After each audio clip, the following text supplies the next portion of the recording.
So hello guys, आज हम आगे एक और क्वेश्चन के साथ जो कि जेई एडवांस्ड या फिर तुम कह सकते हो आईआईटी जेई 2010 का है। तो ये एओडी का सवाल है, न्यूमेरिकल टाइप का सवाल है।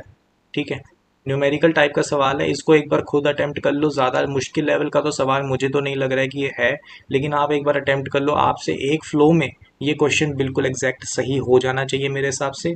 एक बार इसको ट्राई दे लो और फिर मेरा सोल्यूशन देख लो। सो यहाँ पर let f be the function defined on R. Defined on R का मतलब साफ साफ पता लग रहा है, इसकी जो डोमेन है वो रियल नंबर्स है। क्लियर है?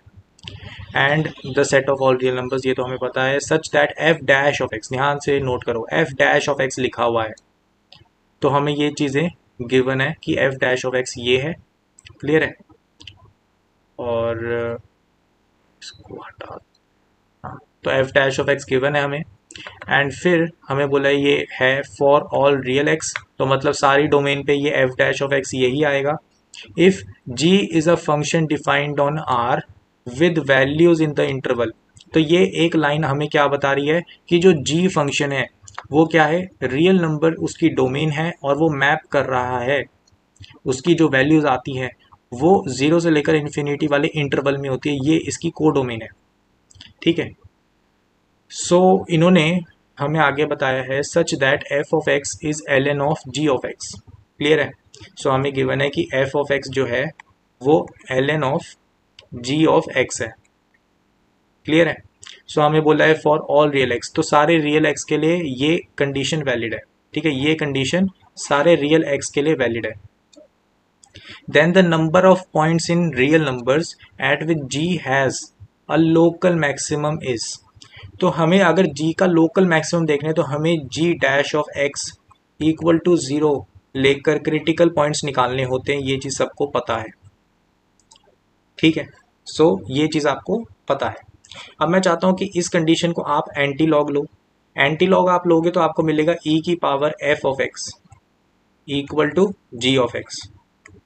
ठीक है, तो ये स्टेप थोड़ा सा इंपॉर्टेंट है, इसकी रीज़न आपको पता लग जाएगा। इस स्टेप के बाद आप g डैश ऑफ x करो। g डैश ऑफ x आपको क्या मिलेगा, e की power f of x into F dash of x। अब मज़े वाली बात यह है कि ये फैक्टर कभी भी ज़ीरो होगा ही नहीं, है ना। हमें तो g डैश एक्स ज़ीरो रखना है, मतलब इस पूरी क्वांटिटी को ज़ीरो। लेकिन ये पूरी क्वांटिटी में से ये वाला जो ग्रीन वाला फैक्टर है ये तो कभी ज़ीरो होगा ही नहीं, है ना।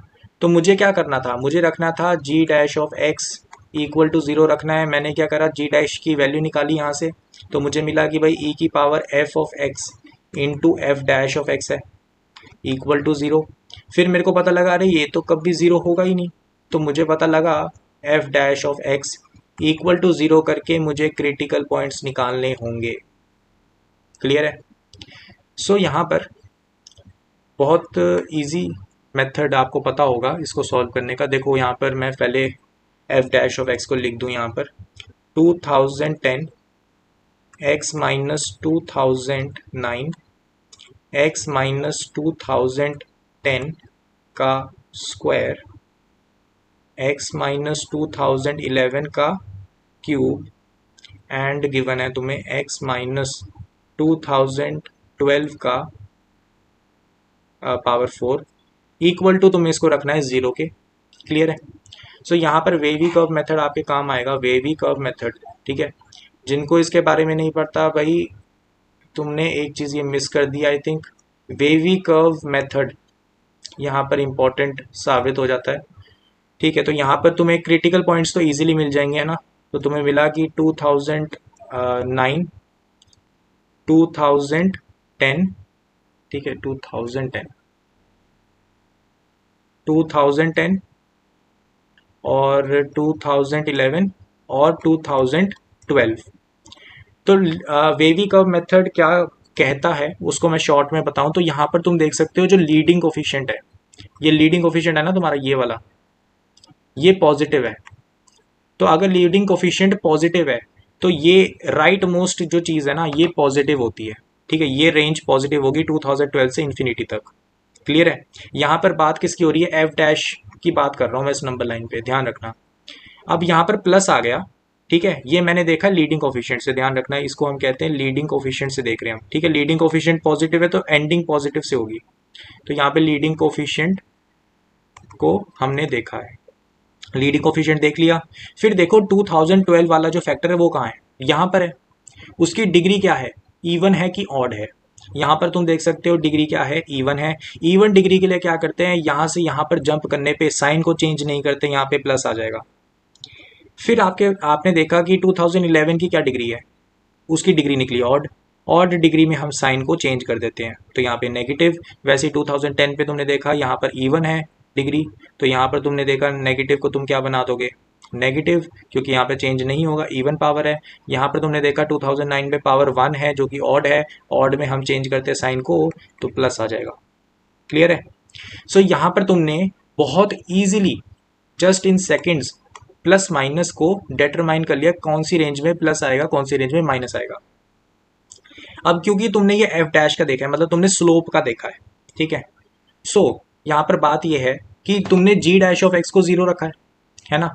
सो यहाँ पर तुमने इन दोनों कंडीशन से बात क्या करी है कि जो जी डैश ऑफ एक्स की बात है ना वो इक्विवेलेंट है एफ डैश ऑफ एक्स की बात के, ठीक है।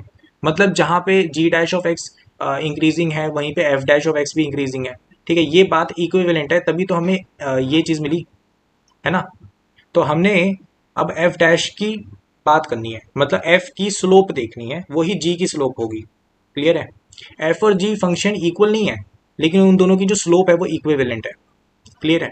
सो यहाँ पर एफ डैश मतलब स्लोप के बारे में बात हो रही है। यहाँ पर स्लोप पॉजिटिव है, मान लो इंक्रीजिंग हुआ फंक्शन, फिर यहाँ पर स्लोप डिक्रीजिंग हो गई, डिक्रीज हो गई, ठीक है। एंड फिर तुम्हें पता लगा 2010 पे भी डिक्रीज ही हो रही है, ठीक है। तो it would be decreasing decreasing decreasing, और फिर उसके बाद तुम्हें पता लगा कि 2011 पे आके, ठीक है, इस पॉइंट पे आके वो फिर इंक्रीजिंग हो गई and it is still increasing. Clear है। तो यहाँ पर तुम बहुत इजीली इस ग्राफ को देख के ही बता सकते हो कितना किधर मिनिमा है किधर मैक्सिमा है। तो तुम्हें पूछा गया था number of points in real numbers where local maximum, तो लोकल मैक्सिमम तुम देख सकते हो सिर्फ एक ही पॉइंट पर है जो कि है 2009, जिधर आपका लोकल मैक्सिमा आ रहा है, लोकल मैक्सिमम। क्लियर है। सो यहाँ पर तुम्हारे पास आंसर क्या आ जाएगा इस क्वेश्चन का, 1। आई थिंक कि क्वेश्चन क्लियर हो गया होगा तुम्हें। बहुत अच्छा लेवल का क्वेश्चन तो नहीं कहूँगा, लेकिन ऐसे जैसे सवाल आपको सोचने आने चाहिए कि अगर आपके पास ये चीज़ दिख गई, ठीक है, तो इनकी स्लोप इक्विवेलेंट है, ये चीज़ आपको निकालनी आनी चाहिए थ्रू दिस, ठीक है। इसको एंटी लॉग लेके, ठीक है, एंटी लॉग लेने के बाद आपको क्लियर हो जाना चाहिए कि डेरिवेटिव करने पे ये फैक्टर हट जाएगा, ठीक है। क्रिटिकल पॉइंट्स में ये फैक्टर इन्वॉल्व नहीं होगा जो ई की पावर एफ ऑफ एक्स है, इसलिए इनकी जो स्लोप है वो इक्विवेलेंट चलती है, ठीक है। क्रिटिकल पॉइंट्स दोनों के सेम होंगे। क्लियर है। सो आई होप सो तुम्हें क्वेश्चन समझ लग गया होगा और पूरा क्लियर हो गया होगा क्वेश्चन है कैसा।